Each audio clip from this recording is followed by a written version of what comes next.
What's up everyone, it's Adam from Life of Adam. Today I'm back with a brand new video. And today's video, we're gonna be talking about swimming mistakes that people make. This will be part one. I most likely will make a series on this topic. So let's dive right into it. Now, if you do any of these things, people will know right away, including myself, that you are not a strong swimmer. And it's perfectly fine, especially if you are learning, but it's important to also know that you're doing these things so that you can make adjustments to help your swimming. Now, mistake number one is lifting your head when breathing.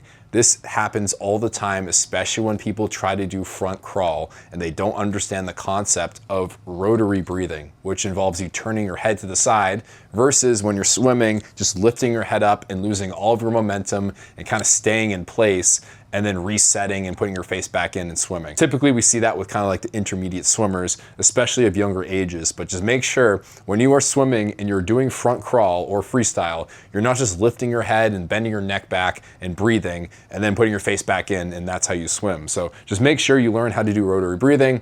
And let's go on to point number two. Mistake number two is kicking with your knees and bending them.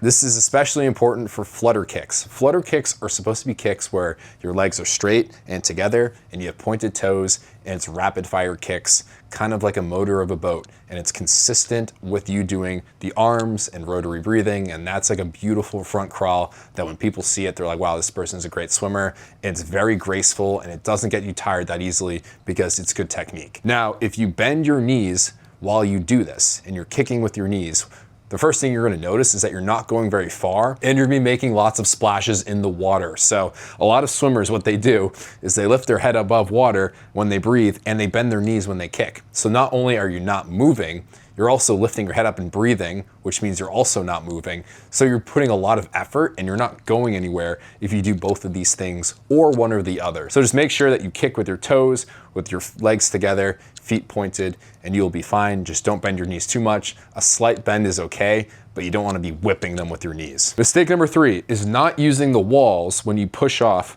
or when you do flip turns and you don't really know where you are.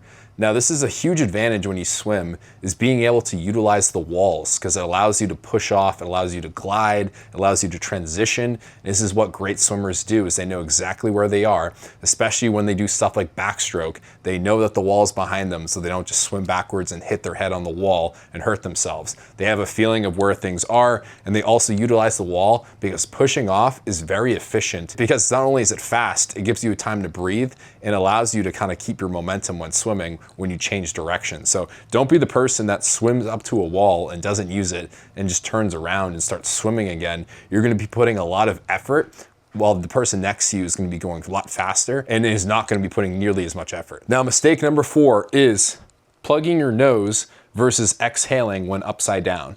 People have the fear of when they swim, they don't want to get water in their nose. And that's why sometimes people plug their nose like this, or they have like a little clip that they clip onto their nose so water doesn't get inside. The only way water is going to get in your nose is if you actually like inhale through your nose while underwater, or if you're upside down. And so like the gravity in the water just goes into your nose.